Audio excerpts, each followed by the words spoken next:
بسم اللہ الرحمن الرحیم۔ بنی اسرائیل میں ایک عبادت گزار شخص تھا جو اپنے زمانے میں سب سے زیادہ نیکوکار تصور ہوتا تھا۔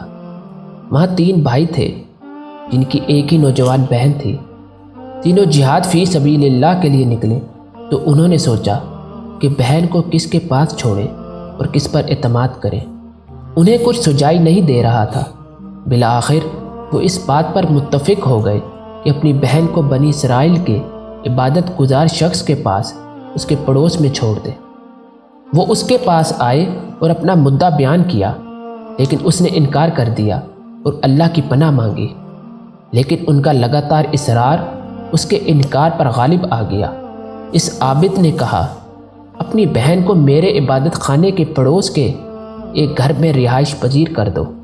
چنانچہ انہوں نے ایسا ہی کیا اور چلے گئے۔ وہ وہاں ایک مدت تک رہی۔ عابد عبادت خانے سے کھانا لے کر نیچے اترتا، پھر اسے آواز دیتا تو وہ گھر سے نکلتی اور رکھا ہوا کھانا اٹھا کر واپس چلی جاتی۔ شیطان اس عابد کے ساتھ لگ گیا۔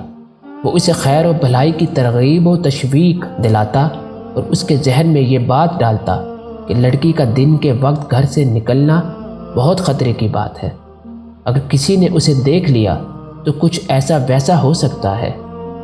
اگر تو خود کھانا لے جائے اور اسے اس کے گھر کے دروازے پر رکھ آئے تو تجھے زیادہ اجر ملے گا۔ چنانچہ وہ ایسا ہی کرنے لگا، لیکن وہ لڑکی سے ہم کلام نہ ہوتا۔ پھر ابلیس آیا اور اسے مزید خیر و بھلائی اور اجر کی ترغیب دلائی اور کہا، وہ تنہائی اور وحشت محسوس کرتی ہے۔ اگر تو اس سے بات چیت کرے تو اس کی تنہائی ختم ہو جائے گی۔ چنانچہ وہ عبادت خانے کے اوپر سے جھانکتا اور اس سے محو گفتگو ہو جاتا۔ ایک وقت تک اسی طرح سلسلہ چلتا رہا۔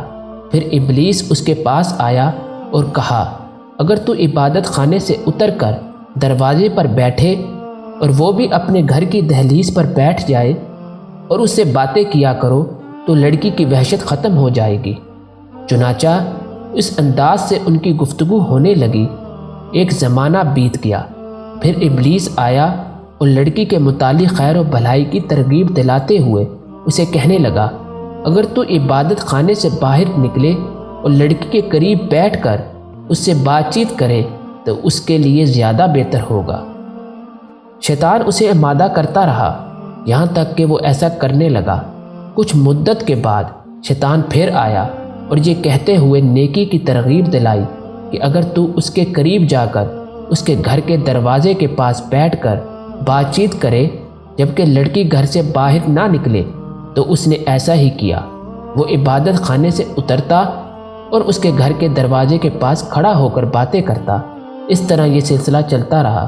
پھر ابلیس اس کے پاس آیا اور کہنے لگا، اگر تو اس کے گھر چلا جائے اور وہاں اس کے ساتھ بات کر لیا کرے تاکہ باہر کوئی اور اس کا چہرہ نہ دیکھ سکے تو یہ تیرے لیے زیادہ مناسب ہے۔ سو وہ سارا دن اس کے ساتھ گپ شپ لگاتا اور شام ہوتے ہی عبادت خانے میں واپس چلا جاتا۔ رفتہ رفتہ یوں ہوا کہ ابلیس نے لڑکی کو اس کے نظر میں آراستہ اور مزین کرنا شروع کر دیا۔ بات آگے بڑھی اور وہ اس کے حسن کے سحر میں گرفتار ہو گیا۔ پھر وہ لڑکی حاملہ ہوئی اور بچہ پیدا ہو گیا۔ ابلیس آیا اور اسے کہا، اگر لڑکی کے بھائی آ گئے اور بچہ دیکھ لیا تو تیرا کیا بنے گا؟ لڑکی رسوا ہوگی یا وہ تجھے رسوا کرے گی؟ بچے کو ذبح کر کے دفن کر دے۔ لڑکی بھی عزت کی خاطر خاموش رہے گی اور راز فاش نہیں ہوگا۔ چنانچہ اس نے بچے کو قتل کر دیا۔ ابلیس نے کہا، تو کیا سمجھتا ہے کہ لڑکی جو کچھ تو نے اس کے بچے کے ساتھ کیا اپنے بھائیوں سے چھپا لے گی؟ اسے بھی ذبح کر کے بیٹے کے ساتھ ہی دفن کر دے۔ وہ مسلسل وسوسے ڈالتا رہا یہاں تک کہ عابد نے لڑکی کو بھی ذبح کر دیا اور اس کے بچے کے ساتھ گڑھا کھود کر اسے بھی دفن کر دیا۔ اس نے اس کے اوپر ایک بڑا پتھر رکھ دیا اور مٹی برابر کر کے عبادت خانے میں جا بیٹھا۔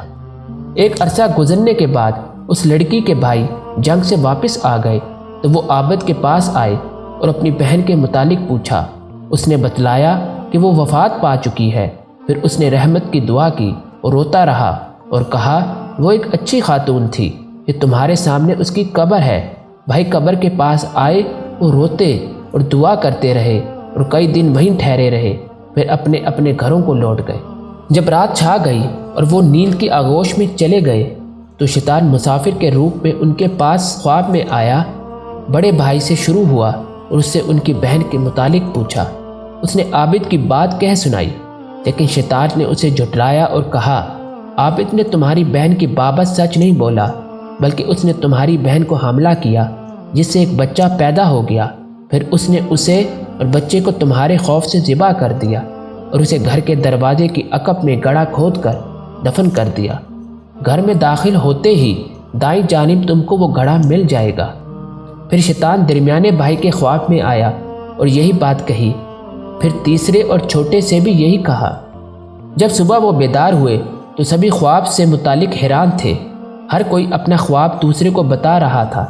بڑے نے کہا، یہ بڑا عجیب خواب ہے جس کی کوئی حقیقت نہیں، اس بارے میں سوچنا چھوڑ دو۔ چھوٹا بولا، با خدا میں اس جگہ جا کر ضرور دیکھوں گا۔ چنانچہ وہ سبھی اس گھر کی جانب چلے جہاں ان کی بہن رہتی تھی۔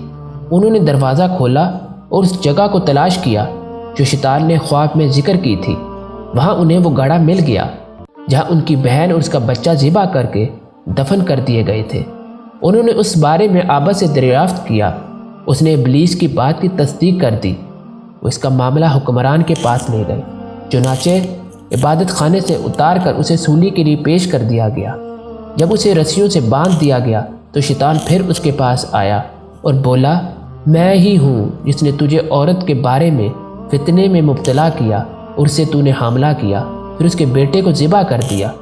اگر آج تم میری بات مان لے اور اس اللہ سے کفر کر لے جس نے تجھے پیدا کیا اور تیری شکل و صورت بنائی، تو میں تجھے سولی سے نجات دلا سکتا ہوں۔